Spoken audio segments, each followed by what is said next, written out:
this week, and in this one particularly, what I'll be reading in February. Be reading. Oh, great! Now it's gonna click on. I've been trying to download this all. No, it's not Muckafugger. Read for Sherlock Holmes, Prisoner of the Devil. Man, it's on my Kindle, and I wasn't going to read this till I finished Breakfast of Champions, which I've read before, and it's a real treat. It has one of my favorite inside jokes. Who's ever read this? It's Kilgore Trout early on, page 19. Trout did another thing which some people might have considered eccentric. He called mirrors leaks. It amused him to pretend that mirrors were holes between two universes. If he saw a child near a mirror, he might wag his finger at the child warningly and say, with great solemnity, "Don't get too near that leak. You might wind up in another universe." Or you wouldn't want to wind up in another universe, would you? Sometimes someone would say in his presence, "Excuse me, I have to take a leak." This was a way of saying that the speaker intended to drain liquid waste from his body through a valve in his lower abdomen. And Trout would reply waggishly, "Where I come from, that means you're about to steal a mirror." And so on. In Breakfast of Champions, he goes and so on a lot, like in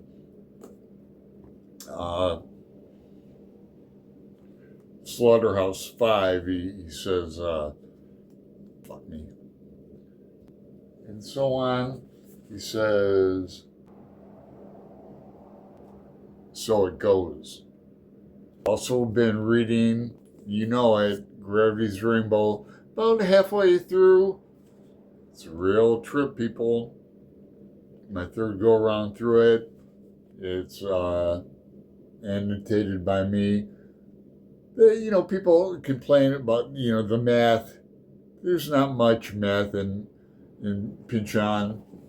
And what there is kind of doesn't really matter anyway. I know people say that you can skip it, but it doesn't make any mathematical sense, his equations.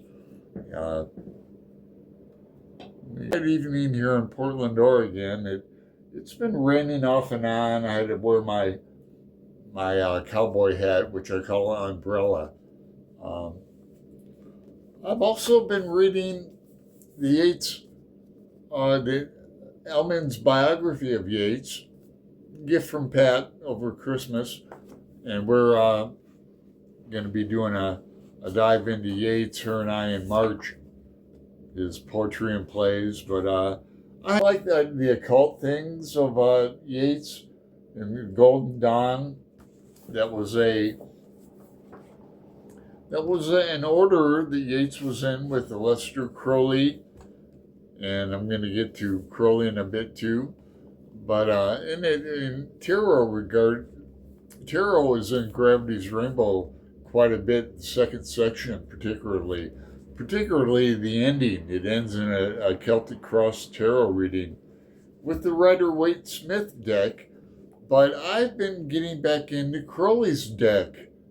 I got this 2 days ago on Wednesday, getting a Discord message from Jim, and the Holmes is where the heart is right now.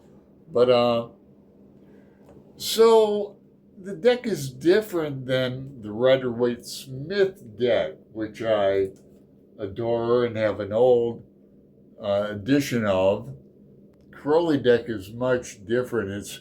I call it non-traditional. It's very popular, the Thoth deck. This is the full. Now this edition, we're calling it the Cutie Thoth.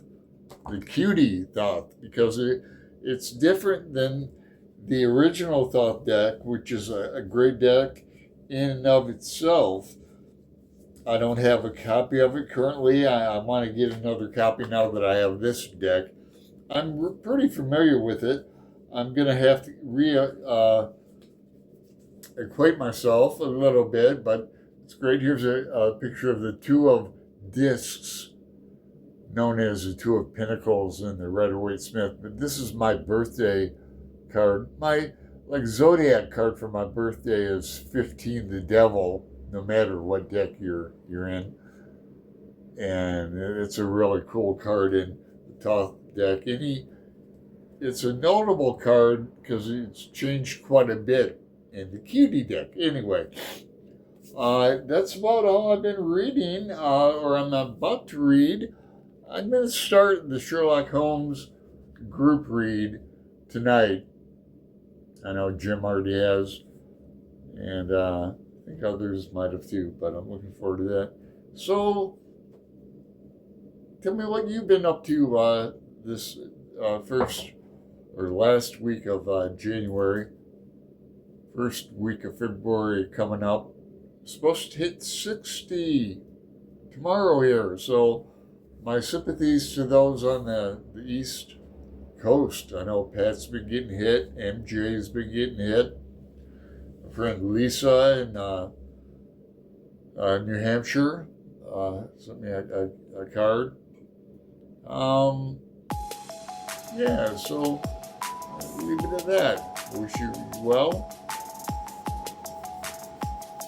Ta-ta.